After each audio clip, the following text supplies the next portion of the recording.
E aí, tudo certinho com você? Espero que sim. Vamos lá para mais uma sequência de aulas. Já tomou seu cafezinho? Toma uma água, um cafezinho, dá uma reanimada. Não sei se você acabou de almoçar, se você já jantou, se você está no teu horário, se é no final de semana. Com licença, vamos lá. O que a gente vai ver, professor? Queremos aula, aula, aula. Rotinas de trabalho, procedimentos de trabalho na NR10. O que a gente tem que fazer quando a gente for mexer em um circuito? Quais são os preparativos? Porque não é só ir lá que nem um abestado lá e começar a mexer. Não, a gente tem que ver ferramental, liberações, procedimentos.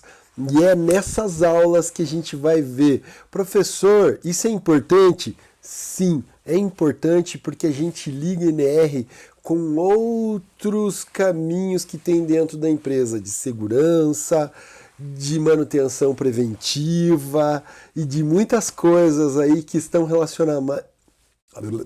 relacionadas com a norma regulamentadora de segurança NR10. Então, vamos lá, segura aí na cadeira que a gente já vai mudar aqui a cena. Opa, mudou! Tamo junto de volta, só que de outro jeito aqui. Então vamos lá. Enquanto isso, fiquei no meio aqui da cena aqui. Espera só um pouquinho. Enquanto isso, em uma planta industrial qualquer, muito bonita essa planta, né? Oh, coisa boa, ver uma empresa bem feitinha, bem construída. Mas, professor, eles estão exalando aí gases para a atmosfera? Com certeza. No nível que essa empresa está, no nível de qualidade da instalação dos equipamentos, ela deve de atender às normas de emissão de gases aí. Então, a gente não tem que se preocupar com isso, tem que se preocupar com o que a gente veio fazer aqui. NR10. Vamos lá. Então, enquanto isso, é uma planta, uma indústria qualquer, é necessário realizar um serviço que envolve instalações elétricas. Deixa eu voltar aqui para o meu cantinho.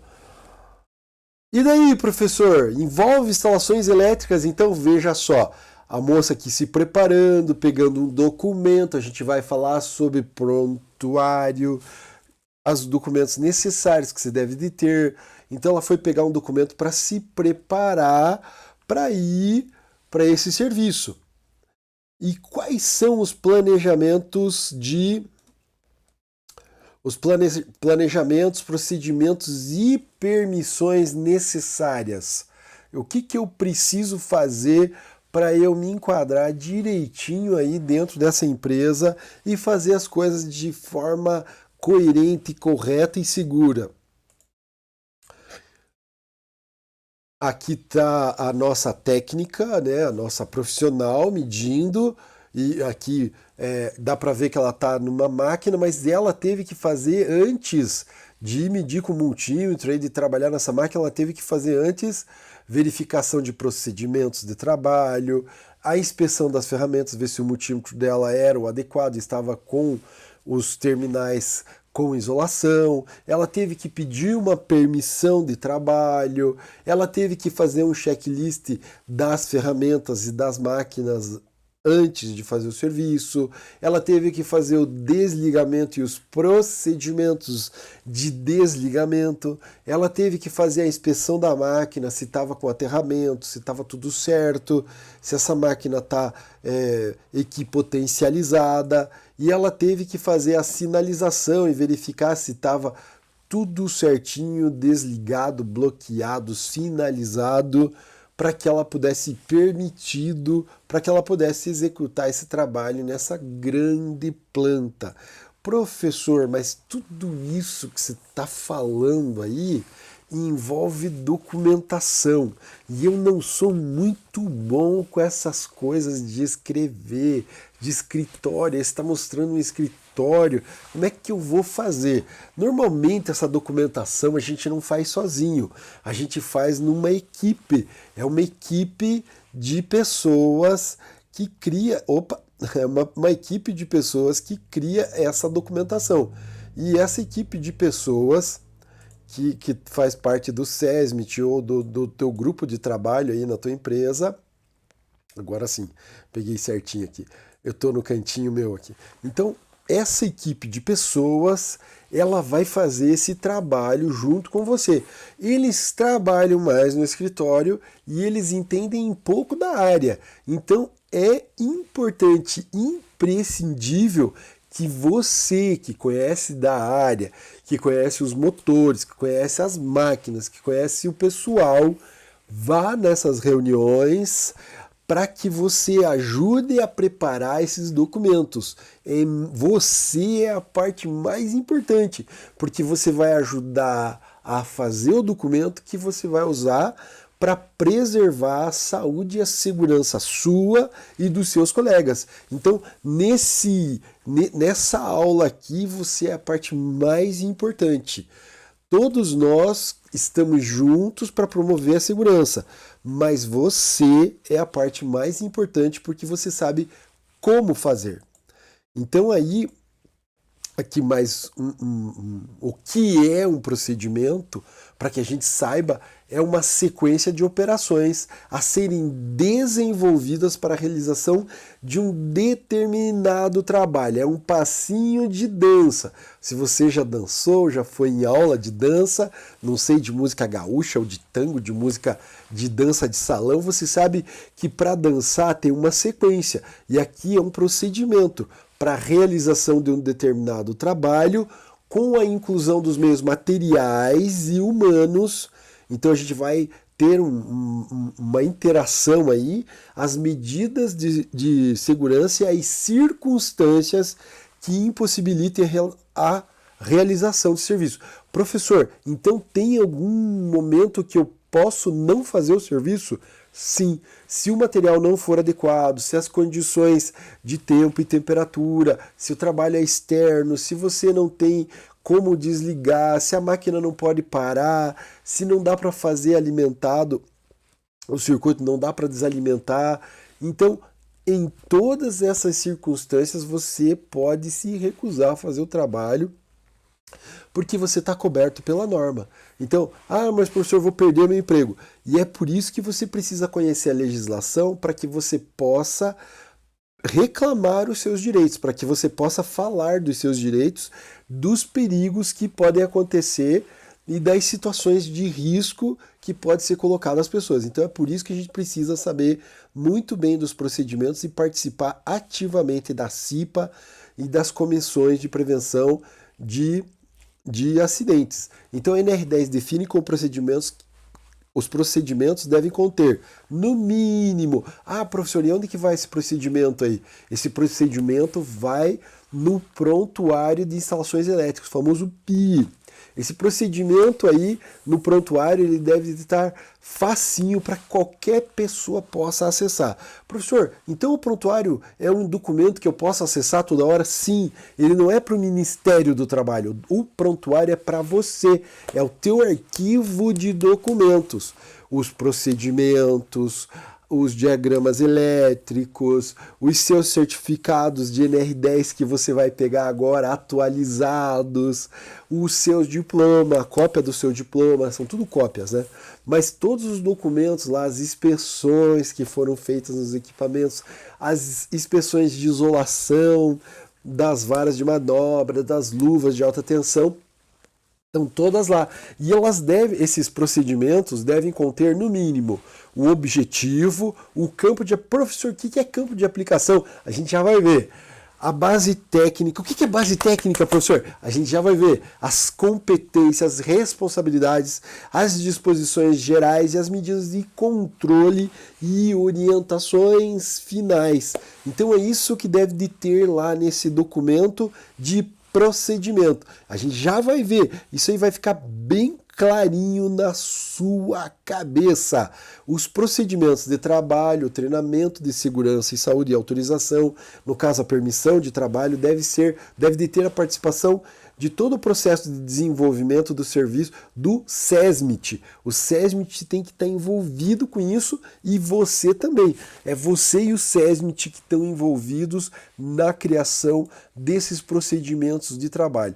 Vamos brincar aqui de trocar uma resistência de chuveiro numa firma, naquela firma lá que a gente viu lá na entrada. Lá. Ela deve ter um vestiário muito legal. Opa!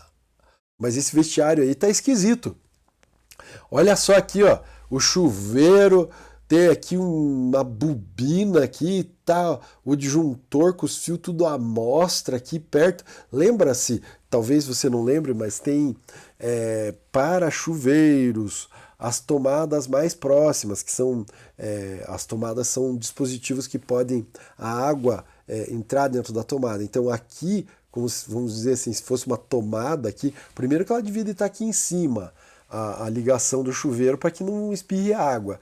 E segundo, que deveria de estar bem mais longe aqui do chuveiro, com certeza, aí, pelo menos 1 metro de distância. A norma fala que as tomadas devem ficar a 60 centímetros do box do chuveiro, que nem tem box aqui no caso. Mas se tivesse box, uma tomada mais próxima teria que ficar a 60 centímetros. Imagina aqui o quadro, nem dá para falar que é um quadro de distribuição, é o disjuntor do chuveiro. Mas afinal, colocamos todas as situações possíveis e impossíveis aqui do nosso país, porque isso existe. Você sabe como eu que existe. Existe o bom e existe o mais ou menos. Esse aqui é o mais ou menos. Então, a ideia é fazer um procedimento de troca de resistência. Professor, pelo amor de Deus, trocar resistência para mim é moleza. Pois é que a gente vai fazer um procedimento de uma coisa simples, mas porém a gente vai extrapolar para coisas mais difíceis. Por exemplo, troca de um motor, troca de um inversor, troca de um soft start, troca de um contator. Então, pensa que é um chuveiro para a gente poder fazer a mesma língua para todos, ou de um isolador. Então, pensa que é um chuveiro, a gente fala a mesma língua para todos, mas você extrapola e na sua cabeça eu vou ajudar você a viajar essa viagem. Vamos viajar junto então. Rotinas de trabalho e procedimentos de trabalho. De troca, no caso aí o procedimento nesse procedimento deve-se encontrar uma sequência de operações, passos de dança, que um trabalhador deve fazer para realizar uma tarefa. Por exemplo, substituir a resistência de um chuveiro elétrico instalado no vestiário de uma empresa, considerando o proposto na NR10. O procedimento ficaria com a forma a seguir. Então o procedimento, vamos aqui ver as regras aí do procedimento para essa troca de chuveiro e quais são as premissas que a gente deve seguir. O procedimento levou em consideração que, por questões de segurança e de ergonomia e disponibilidade do vestiário, com o chuveiro instalado só se troca a resistência e que qualquer outro tipo de reparo deve ser feito em bancada. A gente pode levar em consideração de repente um redutor que tem motor e que precisa ser tirado. Se eu tiver que só trocar o motor, eu posso fazer isso aí lá na máquina. Mas se tiver mais coisas no redutor ou alguma coisa mais envolvida, então eu vou levar para a bancada esse redutor e vou colocar um outro no lugar. Então aí, pensando no chuveiro, mas extrapolando para uma coisa maior aí. Tal medida se justifica uma vez que as operações de reparo, que não são a substituição da resistência, exigem a manipulação de ferramentas e a realização de movimentos que devem ser realizados em bancada. Então ele diz aí, para ganhar tempo, a troca mais complexa, quando não for só a resistência, deve ser feita em bancada. Então o procedimento é só para troca de resistência. Por quê? Para agilizar o serviço e não parar a produção. A produção de banho, no caso aqui, mas a produção de veículos, no caso, numa indústria. O procedimento ele tem um número, então ele fez bem facinho aqui o número, fez o número 0010 de setembro de 2006. Então ele criou um número, foi muito legal ele criar um número aí com a data, é o número data.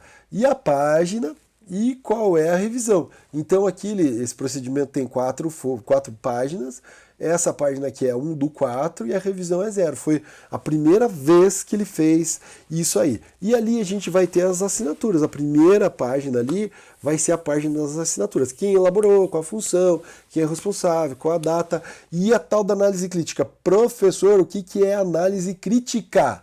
Análise de risco que a gente já viu nas outras aulas, é essa tal da análise crítica. Ele deu um nome diferente aí, mas o nome nosso é análise de risco. Muito bem, para frente, o que é a compatibilidade com o SGQ? A compatibilidade com o SGQ é o Sistema de Gestão da Qualidade, ou seja, esse chuveiro não funcionando interfere na qualidade do produto? Aqui não. Mas e se fosse aquele motor que precisa ser trocado? Ele interfere na qualidade do produto? Provavelmente sim. Então, eu tenho uma justificativa para parar a máquina e para poder executar o serviço. Sim, professor. Tem que negociar justificativas dentro das grandes empresas? Sim, senhor. Tem que negociar. Você que já é mais velho sabe disso. Você que é mais novo vai aprendendo aqui.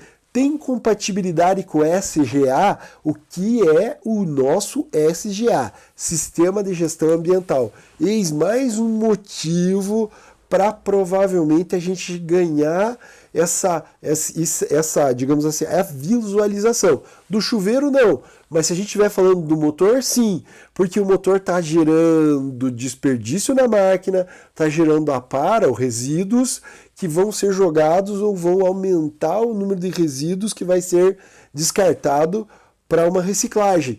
Então aí ele vai mudar alguma coisa no SGA? Vai sim.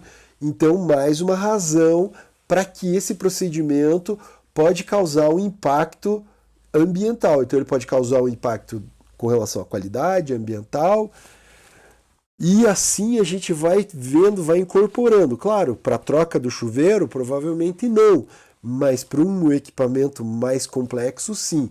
Aí o histórico das revisões e vamos para frente. Qual é o objetivo desse nosso procedimento aqui da substituição das resistências?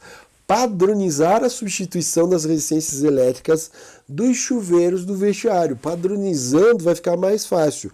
Quem que é o campo de aplicação? O campo de aplicação é para quem foi feito o documento. Esse documento aí vai ser feito para manutenção elétrica, foi feito para manutenção elétrica e foi feito para as empresas terceirizadas. Qualquer um que pegar o documento vai saber trocar o chuveiro com maestria, porque está aqui. A base técnica. A base técnica são as informações do fabricante do chuveiro, as informações do disjuntor que você vai trocar, as informações do motor que você vai trocar, e está no prontuário de instalações elétricas, a potência, a rotação, a tensão. Então, por isso manter o prontuário de instalações elétricas atualizado. E se não tem, faça um, não é difícil. É uma pasta onde vão todos os documentos elétricos da empresa. É muito fácil. Pode fazer mais pastas para separar por setor, por máquina, mas tem que ter. E usar. As competências, ser um profissional autorizado pela empresa. Então, para você ser autorizado, você tem que ter o curso DNR10, tem que passar pelos exames médicos, a gente viu na aula passada. Aí a empresa vai autorizar você a trabalhar. Responsabilidades. A responsabilidade pela elaboração e revisão do documento é da manutenção elétrica, do SESMIT, né? Então, a responsabilidade é tua e do SESMIT e dos engenheiros que trabalham para que esse documento esteja o mais fiel possível. Então aqui a gente vai parar um pouquinho a aula e daí a gente vai voltar aqui para saber o que são os materiais necessários e os procedimentos necessários para que eu faça essa troca do chuveiro. Vamos parar para a aula não ficar muito longa, então até já!